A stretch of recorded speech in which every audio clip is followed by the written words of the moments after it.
सहारनपुर गंगो विधानसभा क्षेत्र के गंगो देहात मंडल के लखनौती गांव में मंडल के कार्यकर्ता और पदाधिकारी ने निकाली भव्य यात्रा। तिरंगा यात्रा में देशभक्ति के गीतों के भारत माता के जयकारों के साथ माहौल राष्ट्रभक्ति रूप में रंग गया। यात्रा का शुभारंभ मंडल प्रभारी सुभाष चौधरी और गंगो कोतवाली प्रभारी इंद्रेश चौहान ने फीता काटकर किया।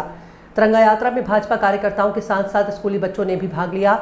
यात्रा लखनौती चौराहे से होते हुए सहकारी समिति पर यात्रा का समापन किया गया, जिसमें सहकारी समिति के अध्यक्ष पवन सैनी और समिति की एमडी हिमानी सैनी और जिसमें भारतीय जनता पार्टी की सभी पदाधिकारी और बूथों के अध्यक्ष उपस्थित रहे। इस मौके पर जिला मंत्री मांगीराम सैनी, मंडल प्रभारी सुभाष चौधरी, मुकेश राणा, देहात मंडल अध्यक्ष राजपाल सैनी, रामदास सैनी, यात्रा के संयोजक विजय चौधरी, मंडल महामंत्री आदेश सनोली, जसवंत कश्यप, नफीस सिंह, अतुल सैनी, पंकज सैनी, मंडल मंत्री संदीप उपाध्याय, मोनू प्रधान, खालिद राणा, कृष्णपाल, रघुवीर सिंह, कुलदीप कश्यप, शक्ति केंद्र संयोजक शावेज मिर्जा, कोतवाली प्रभारी इंद्रेश चौहान की कुशल व्यवस्था यात्रा में देखने को मिली।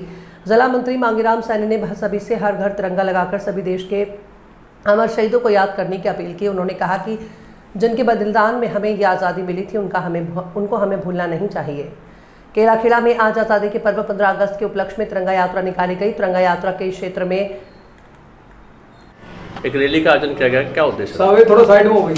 आज इसको लक्ष्य था कि भारतीय जनता पार्टी ने तिरंगा यात्रा अभियान के निमित्त आज गंगो देहात मंडल की तिरंगा यात्रा का आयोजन किया गया, जो आज सभी कार्यकर्ताओं के माध्यम से और मंडल में निवास करने वाले जनप्रतिनिधियों के माध्यम से एक भव्य तिरंगा यात्रा का आयोजन किया गया। ये सीधा इसका एक यही लक्ष्य है भारतीय जनता पार्टी का कि जिन शहीदों ने देश के लिए अपने आप को न्यौछावर किया है, उन शहीदों के यादगार में इस तिरंगा यात्रा का आयोजन किया गया है। ये एक बूथ से लेकर के और जिला और प्रदेश स्तर तक इस यात्रा का आयोजन किया जा रहा है। भारतीय जनता पार्टी ने हमेशा राष्ट्रवाद की बात कही है, उसी राष्ट्रवाद के को आगे बढ़ाने का काम भारतीय जनता पार्टी कर रही है और इस तिरंगा यात्रा का उन शहीदों को नमन करने के लिए इस यात्रा का आयोजन किया गया। यात्रा बहुत ही भव्य और दिव्य हुई। सभी साथियों ने इस यात्रा में बढ़ चढ़ कर हिस्सा लिया।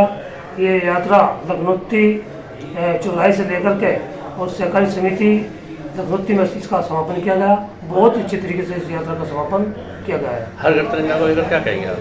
हर घर तिरंगा एक हम सभी का दायित्व है कि जिन शहीदों ने हम देश को आज़ाद कराने में अपने आप को बलिदान किया है, हम उनकी यादगार में हर घर पर तिरंगा लगाए और एक संदेश देने का काम करें कि हम उन शहीदों के साथ में हैं, उन शहीदों की कुर्बानी को व्यर्थ नहीं जाने देंगे, उस राष्ट्र की हमेशा चिंता करने का काम करेंगे। यही इसका आयोजन था और यही इसका मकसद है।